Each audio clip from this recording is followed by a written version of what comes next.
வணக்கம். தினமலர்.com மாலை 4 மணி செய்திகள். முக்கிய நிகழ்வுகள். லோக்சபா தேர்தல் வெற்றிக்கு வியூகம் வைத்திருப்பதாக விஜயகாந்த் தகவல். திமுக கூட்டணியில் சேர தொடர்கிறது தூது. ஜனவரி 20ஆம் தேதி முதல் லோக்சபா தேர்தலுக்கு கட்சியினர் விருப்ப மனு. திமுக தலைமை அழைப்பு. கற்பழிப்பு புகார் குறித்து முன்னாள் நீதிபதி ஆவேசம். அவதூறு வழக்கு தொடரப்போவதாக நோட்டீஸ். விரிவான செய்திகள். லோக்சபா தேர்தலில் வெற்றி பெற வியூகம் வைத்திருப்பதாக தேமுதிக தலைவர் விஜயகாந்த் தெரிவித்துள்ளார். தேமுதிக சார்பில் அக்கட்சியின் கோயம்பேடு அலுவலகத்தில் ஞாயிற்றுக்கிழமை அன்று பொங்கல் விழா கொண்டாடப்பட்டது. இவ்விழாவில் பொய்க்கால் குதிரை, தப்பாட்டம், கிராமிய பாடல், நடனம் என பல்வேறு கலை நிகழ்ச்சிகள் நடத்தப்பட்டன.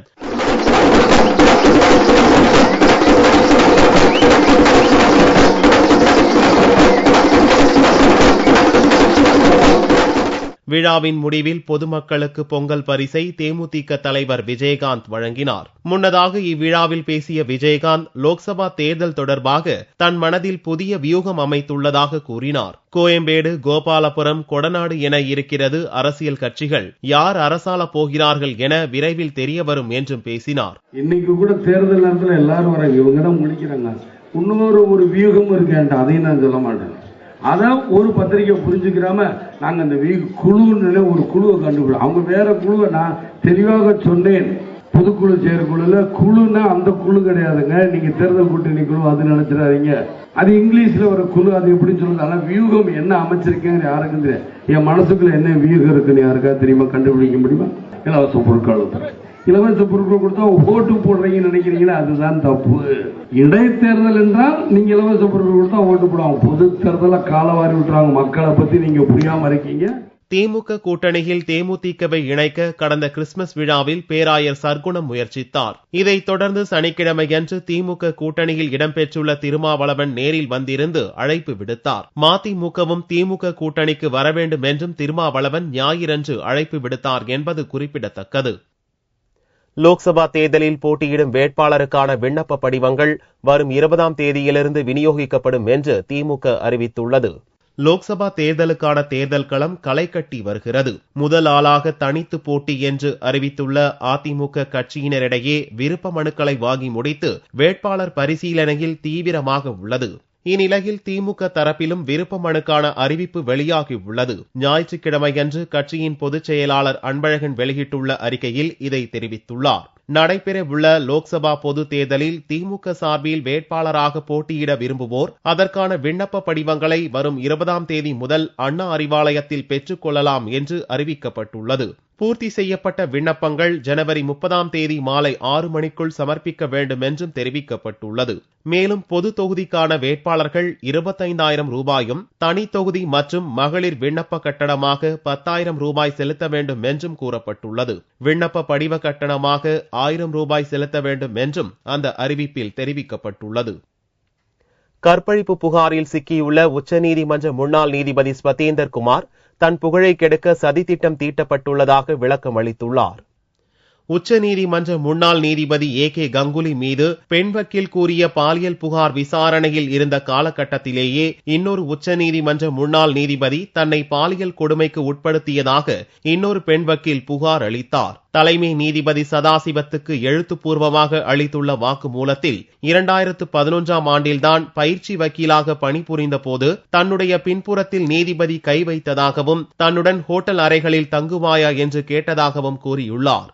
நீதிபதி தனது வலது கையை தன் வலது தோளில் போட்டு இடது தோளில் முத்தம் கொடுத்ததாகவும் வாக்குமூலத்தில் பெண் வக்கீல் கூறியிருந்தார்.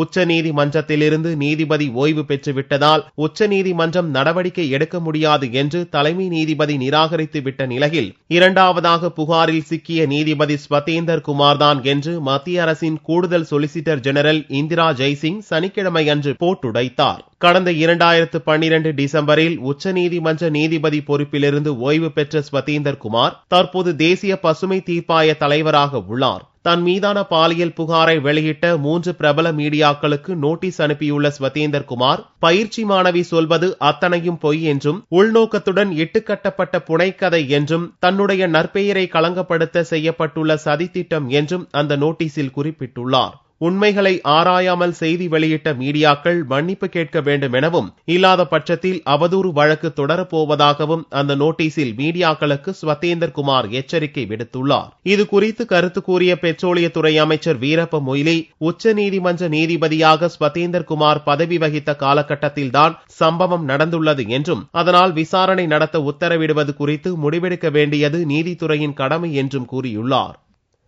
புத்தாண்டு நிகழ்ச்சியில் நடனமாட அழைத்து மும்பை மாடல் அழகியை ஹைதராபாத் ஆசாமிகள் பாலியல் பலாத்காரம் செய்த சம்பவம் அம்பலத்துக்கு வந்துள்ளது.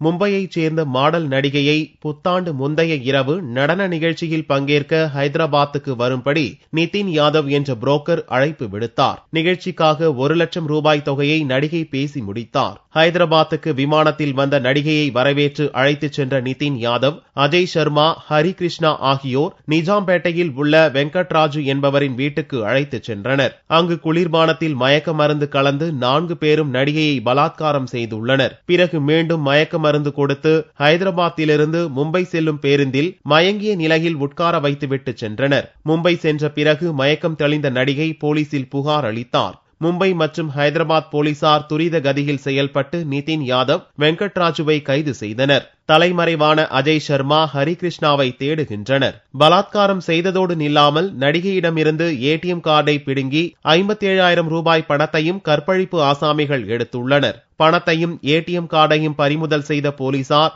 மும்பைக்கு நடிகையை ஏற்றிச் சென்ற பேருந்து டிரைவர், நடத்துனரிடம் விசாரித்து வருகின்றனர்.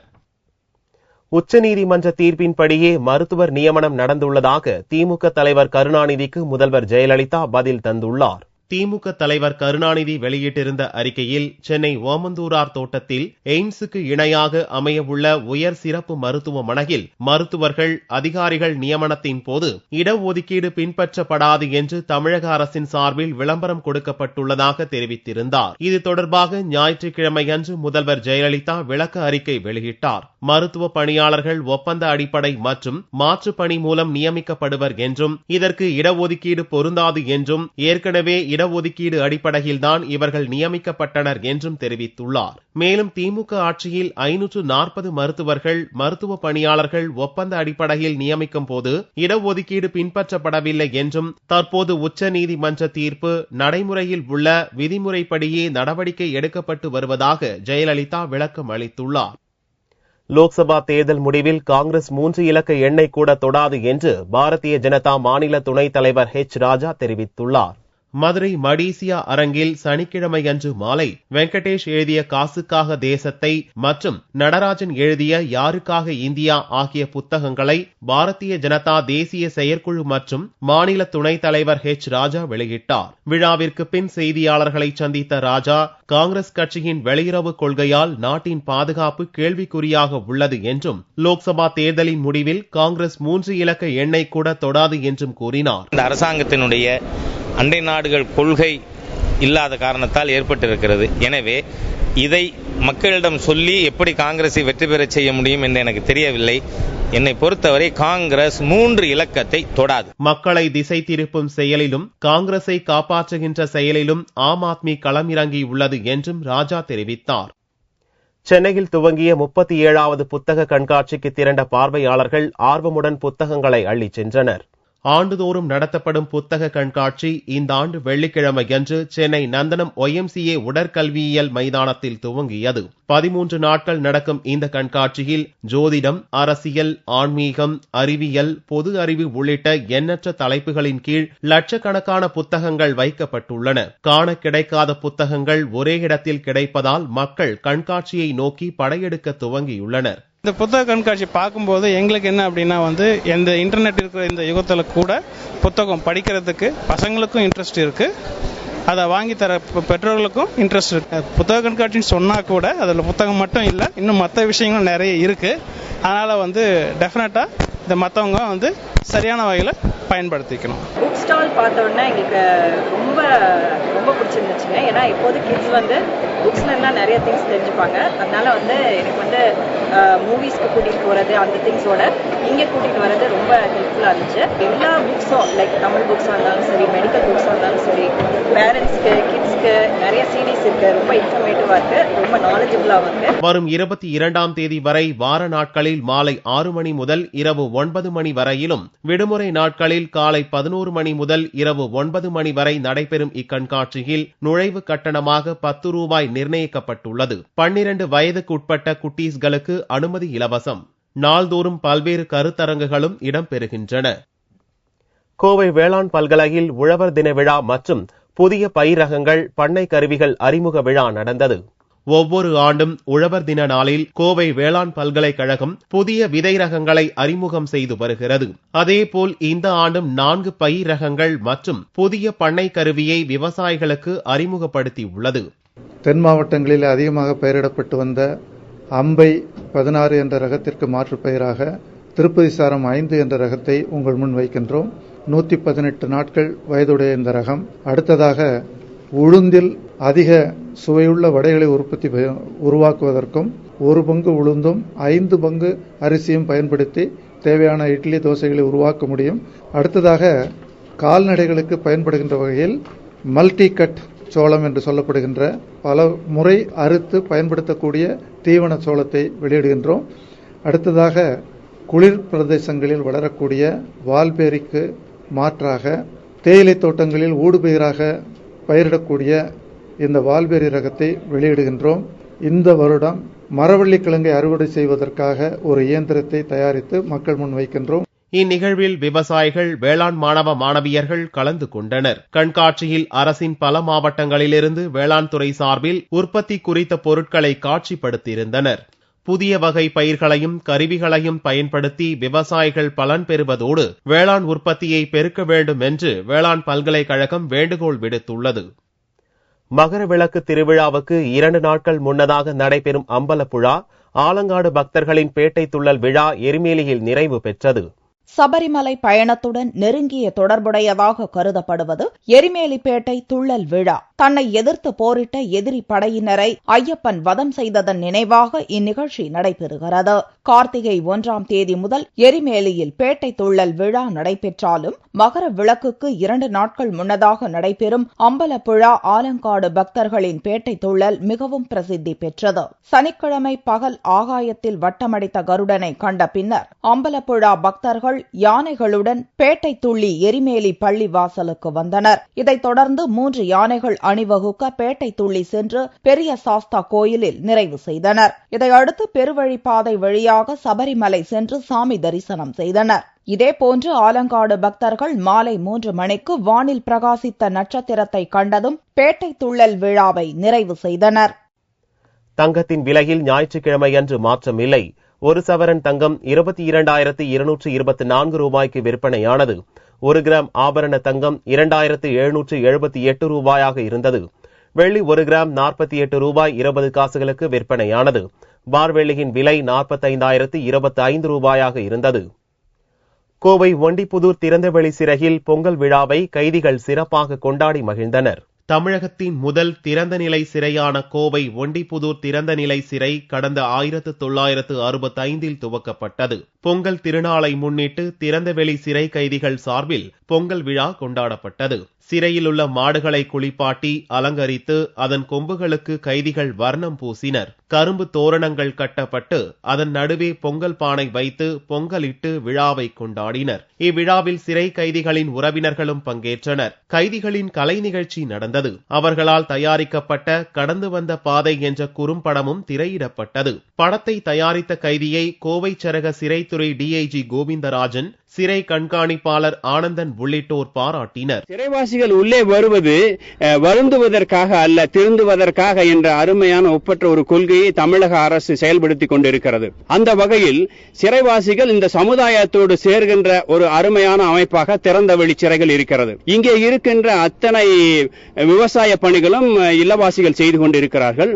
குறிப்பாக இங்கே ஒரு கிணறு இருக்கிறது. அந்த கிணறை வெட்டியவர்கள் யார் என்றால் இல்லவாசிகளோடு சேர்ந்து பணியாளர்களும் சேர்ந்து அந்த கிணறை வெட்டியிருக்கிறார்கள். அந்த தண்ணீரை பாய்த்து இப்பொழுது அருமையாக இங்கே உற்பத்தி செய்து கொண்டிருக்கிறார்கள். மதுரை மாவட்டத்தில் மதுரா கல்லூரியில் நடந்த பொங்கல் விழாவில் வேஷ்டி சட்டையுடன் மாணவர்கள், கைத்தறி ஆடையில் வந்த மாணவிகள் வந்திருந்தனர். கல்லூரி மைதானத்தில் கிராமச் சூழலை நினைவு கூறும் வகையில் இளவட்ட கல்லை தூக்கி மாணவர்களும் மற்றவர்களும் அசத்தினர். அதாவது பாத்தீங்கன்னா இந்த கல்லூரினா பொங்கல் விழா மட்டும்தான் கொண்டாடுவாங்க. ஆனா எங்க கல்லூரியில பானை உடைக்கிறது, பாரம்பரிய கல்லு பதத்துக்கிறது, இந்த மாதிரி ஒவ்வொன்றும் செஞ்சுட்டு இருக்காங்க. சிலம்பாட்டம், கபடி எல்லாமே இருக்கு. வீர விளையாட்டுகள் அனைத்துமே இங்க இருக்கு. இந்த பொங்கல் இனிய பொங்கலா அமையும். பொங்கல் விழா நம்ம பாரம்பரியமா கொண்டாடி இருக்கலாம். பட் நம்மளோட கலைகள் கொஞ்சம் கொஞ்சம் அழிஞ்சுக்கிட்டே வருது. இப்ப இருக்க சிச்சுவேஷன், இப்ப இருக்க ஜெனரேஷன்ல நம்மளோட கலைகளை வளர்க்கக்கூடிய ஒரு இதுல நாங்க காலேஜ்ல அந்த விஷயத்தெல்லாம் பெருசா எடுத்து பண்ணிக்கிட்டு இருக்கோம். அதுல முக்கியமா அழிஞ்சிட்டு இருக்க விஷயங்கள் கோழிகுண்டு, பம்பரம், உரியடிக்கிறது, இப்படி பண்றதுனால ஒரு கிராமிய சூழலுக்கு எங்களால போயிட்டு வந்த மாதிரி ஒரு திருப்தியும் ஒரு ஞாபகமும் வருது. கிராமத்தோட சூழல்ல இருந்து பேசுறதுனால எங்களுக்கு கிராமத்தை பத்தின ஒரு இன்ட்ரெஸ்ட் நிறையவே வருது. அண்ட் தென் இங்க நிறைய அழிஞ்சு போற விளையாட்டை பத்தி, கலாச்சாரத்தை பத்தி நிறைய பாத்துக்கிட்டு இருக்காங்க, பேசிக்கிட்டு இருக்காங்க. அது எங்களுக்கு நிறைய தெரிஞ்சுக்கிறதுக்கு நிறைய நல்ல வாய்ப்பா இருக்குது. பம்பரம் விடுதல், கயிறு இழுக்கும் போட்டி, பானை உடைக்கும் போட்டி என்று கல்லூரி மைதானம் பொங்கல் திருவிழாவில் களை கட்டியது. மீண்டும் செய்திகள் இந்திய நேரப்படி இரவு 8 மணிக்கு. வணக்கம்.